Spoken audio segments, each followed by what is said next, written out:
Mesdames, Messieurs, bonjour et bienvenue à cette livraison spéciale. Nous revenons sur la chronique des forces armées de la République démocratique du Congo. Vous suivrez ici la réaction du porte-parole de l'armée, le général-major Ekenge Bosuma et Fomi Sylvain, sur les communiqués du 1-23. Trois précisions majeures à faire ici par le porte-parole de l'armée. D'abord, le 1-23 n'a pas d'espace aérien en République démocratique du Congo. Le 1-23 viole constamment les cessez-le-feu tels que voulus par le président de Luanda. L'aéronef dont le 1-23 fait allusion est un hélicoptère de l'armée ougandaise qui a reçu des tirs des éléments dits 1-23. Suivez ici cet élément, cette chronique des forces armées de la République démocratique du Congo. Mesdames et messieurs, bonjour et bienvenue à Écho Militaire, magazine d'information des forces armées de la République démocratique du Congo. Aujourd'hui, nous allons parler d'une question d'actualité liée au communiqué du RDF M23 et c'est avec le général-major Ekenge Bosuma Fomi Sylvain. Il est porte-parole de l'armée et commandant du service de communication et d'information des forces armées. Mon général, dans un communiqué publié dimanche par les RDF M23, les FARDC auraient violé leur espace aérien. Il s'agit là d'un aéronef des FARDC qui aurait survolé les zones sous leur occupation. Et selon les points focaux communication de ces mouvements rebelles, cet acte constitue une violation du cessez-le-feu tel que voulu par le processus de Luanda et une provocation. Et quelle est la réaction de l'armée contacée? D'abord, les RDF, les M23, AFC n'ont pas d'espace aérien dans cette zone. Cet espace appartient à la République démocratique du Congo. Ça, c'est de un.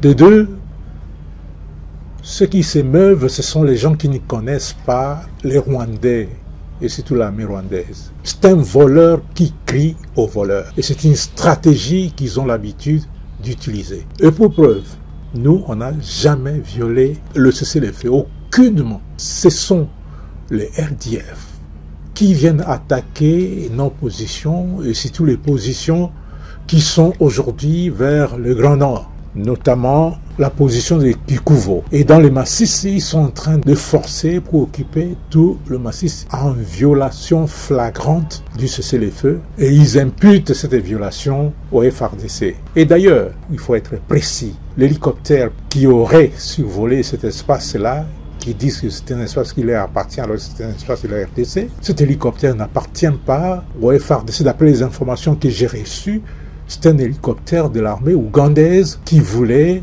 passer par là pour rentrer au pays et ils ont tiré sur cet hélicoptère-là qui est rentré en Ouganda. Donc comment imputer la responsabilité au FARDC alors que ce sont les Rwandais qui violent constamment le cessez-le-feu tel que décidé par la rencontre de Luanda. D'ailleurs, je voudrais profiter de cette occasion, merci de m'avoir posé cette question, pour que nous puissions nous interpeller nous-mêmes. Je voudrais interpeller nous les militaires des forces armées, nous les officiers des forces armées, nous les sous-officiers, les gradés, les soldats, les matelots des forces armées. Les Rwanda et son armée sont ce qu'ils sont. Ils ne changeront pas.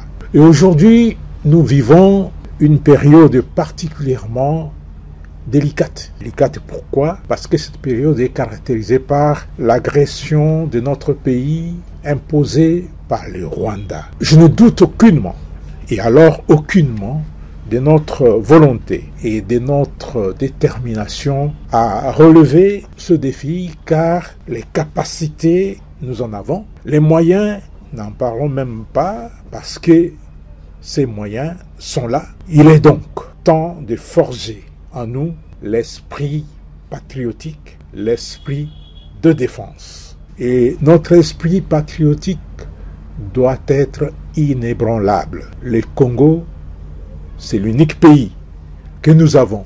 Le Congo, c'est le précieux patrimoine commun nous légué par nos aïeux. Le Congo, c'est notre espace de vie. Le Congo, c'est notre raison d'être.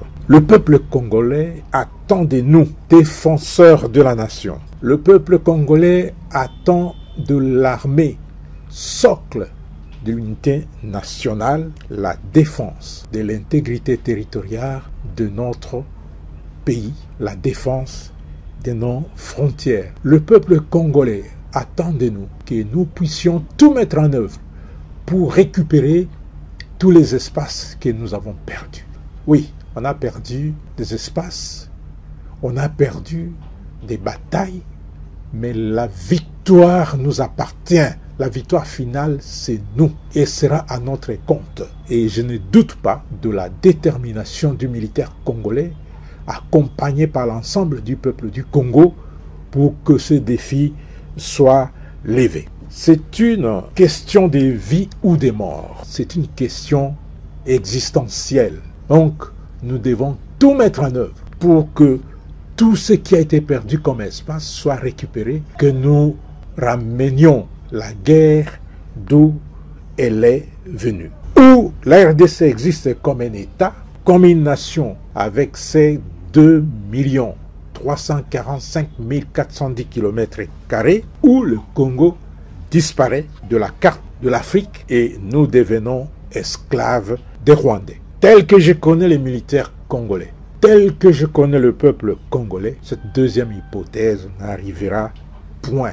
Elle n'arrivera jamais. Battons-nous sous l'impulsion du commandant suprême de notre armée, l'accompagnement du gouvernement de la République démocratique du Congo et le commandement du chef d'état-major général des forces armées. Toute la posture militaire a été mise en place pour nous rendre capables de faire face à toutes les éventualités. Luttons pour la nation, levons-nous, combattons, défendons notre pays jusqu'à la dernière goutte de sang. Nous avons le devoir patriotique de ramener, comme je l'ai dit, la guerre d'où elle est venue et de faire de la République démocratique du Congo un pays grand, respecté, beau et prospère au cœur de l'Afrique. Et ce, non seulement pour nous qui sommes aujourd'hui vivants, mais aussi pour les générations futures. Tout pour la patrie, ne jamais trahir le Congo et nous mourrons pour la République démocratique du Congo. Défendons nos pays jusqu'à la dernière goutte de sang, c'était là les propos du général-major Ekenge Bomoussaïfomi Sylvain, qui constitue aussi une réplique sur le communiqué d'hier d'IFM 23, et c'est ici que prend fin la chronique des forces armées de la République démocratique du Congo, qui a été diffusée sous la coordination du général-major Ekenge Bomoussaïfomi Sylvain, supervision du général de brigade Batabombia Panza Jean-Daniel, le sous-lieutenant Dexter Nzou était à la présentation, le lieutenant-colonel Bosso Lissassi Freddy, le lieutenant Nabandi Dieudonné, le sous-lieutenant Trésor Silovang et le lieutenant Kakessa a été à la réalisation, à la prise des sons et la prise de vie de ces chroniques. À la prochaine occasion. Ciao. Fin de la chronique des forces armées de la RDC. Merci à vous de l'avoir suivi.